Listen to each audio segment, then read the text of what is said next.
the killer who made his victims into burgers, and sold them to unsuspecting customers. Though police only connected him to 3 murders, Joseph Roy Metheny claimed to have slaughtered a total of 13 victims, some of whom he allegedly turned into patties that he sold to unwitting customers on a Baltimore roadside. When the police arrested Joe Metheny for assault in December 1996, they expected him to put up a fight. The 6'1", 450-pound lumber worker apparently had a tendency to fly off the handle. At the very least, they expected some resistance.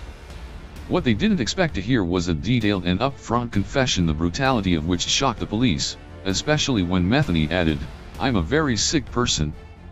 In his confession, Metheny described to police how he viciously sexually assaulted, murdered, and dismembered sex workers and people who were homeless.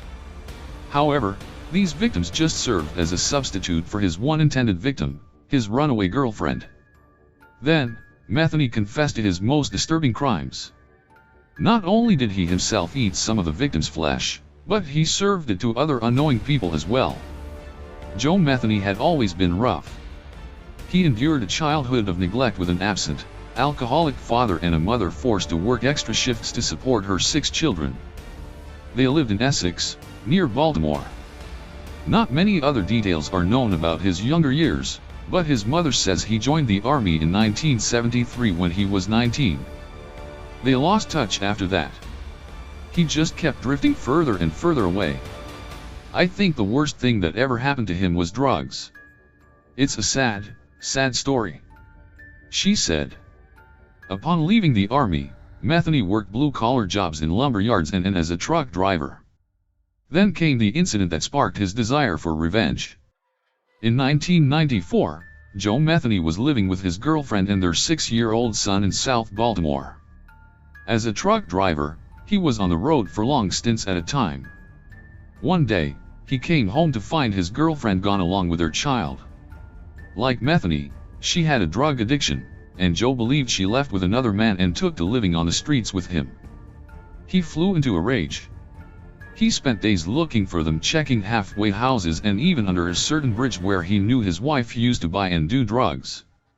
Under the bridge, he found not his wife but 2 homeless men whom he believed knew her.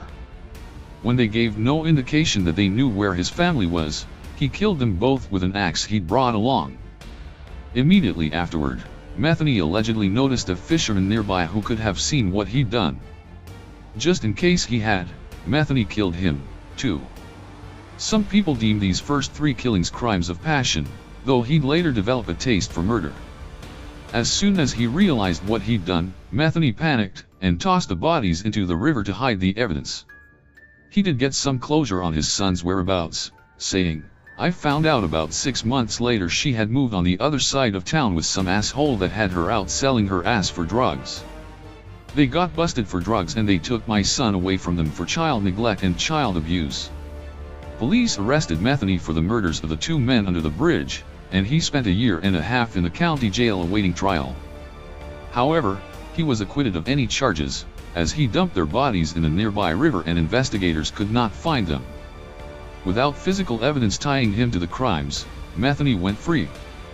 He resumed his original quest of seeking out his missing wife and child, but this time, something was different.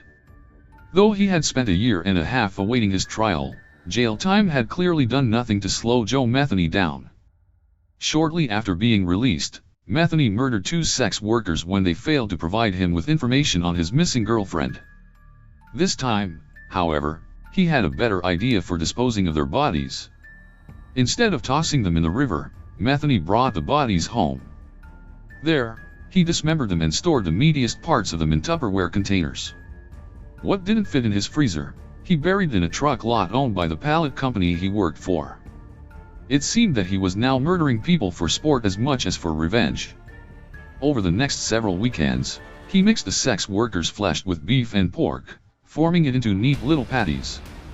He would sell these meat patties out of a small barbecue stand he opened on the side of the road.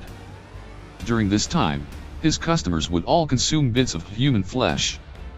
They became unwitting hiding spots for the bodies of Metheny's victims.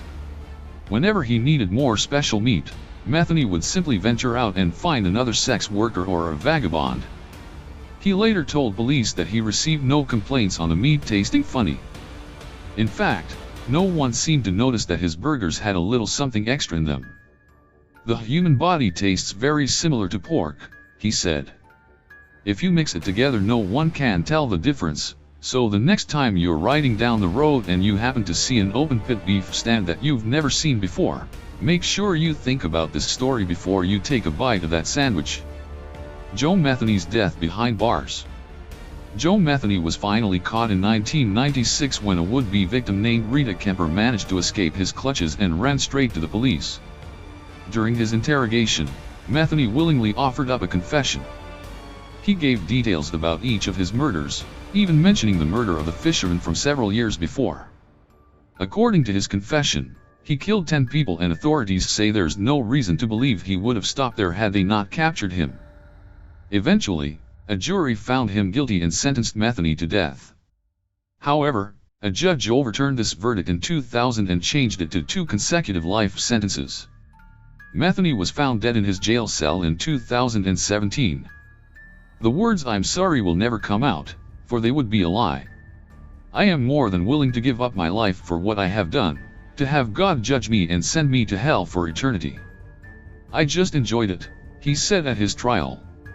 "The only thing I feel bad about in any of this, is I didn't get to murder the 2 motherfuckers I was really after," he said. "And that's my ex-old lady and the bastard she got hooked up with." In 2017, guards found Metheny unresponsive in his cell at the Western Correctional Institution in Cumberland at about 3 p.m. They pronounced him dead shortly afterward, thus ending his horrifying saga.